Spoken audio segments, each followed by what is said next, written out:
नमस्कार, मराठी अपडेट गुरु या यूट्यूब चॅनलवर मी ओमकार तुमचं स्वागत करतो। तर मुख्यमंत्री युवा कार्य प्रशिक्षण योजनेअंतर्गत अगदी आझाद मैदान या ठिकाणी मोठ्या प्रमाणात मोर्चा झाला, आंदोलन झालं आणि मुख्यमंत्री युवा कार्य प्रशिक्षण योजनेअंतर्गत जे कॅन्डिडेट लागलेले आहेत तर यांचा कालावधी वाढ होण्यासाठी स्थानिक पातळीवरती असेल किंवा आस्थापना असेल किंवा जिल्हा परिषद असेल तर या ठिकाणी कॅन्डिडेट भेटून मंत्री असतील तर यांना निवेदन देत आहेत। मात्र अद्याप या संदर्भात कोणताही निर्णय देण्यात आलेला नाही आहे। सगळ्यांकडून आपण सांगितलं होतं की पॉझिटिव्ह निर्णय देण्यात येत आहे, परंतु अद्याप या संदर्भात जी.आर. असेल किंवा कोणतीही लेखी नोटीस आलेली नाही आणि अनेक कॅन्डिडेट आता आपल्याला मेसेज देखील करत आहेत की त्यांना आता कार्यमुक्त पत्र देखील देण्यास सुरुवात झालेली आहे।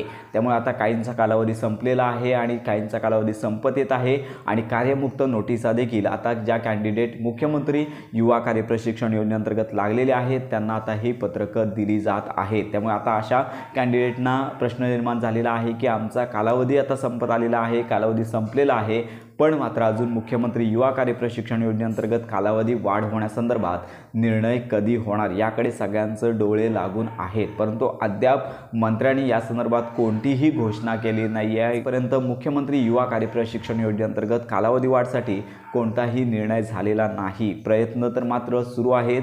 अनेक कॅन्डिडेट आहेत ते आझाद मैदानावरती आले होते, अनेकांच्या मुलाखती तुम्ही पाहिल्या असतील तर या ठिकाणी मोठ्या प्रमाणावर कालावधी वाढ ही एकच मागणी आहे आणि त्यानंतरच्या उपमागण्या आहेत त्यांचा विचार नंतरला केला जाणार आहे। परंतु अद्याप तरी प्रशासनामार्फत याची दखल घेतलेली नाही आहे। अगदी आश्वासने दिली जात आहेत, मात्र नोटीस किंवा तसा जी.आर.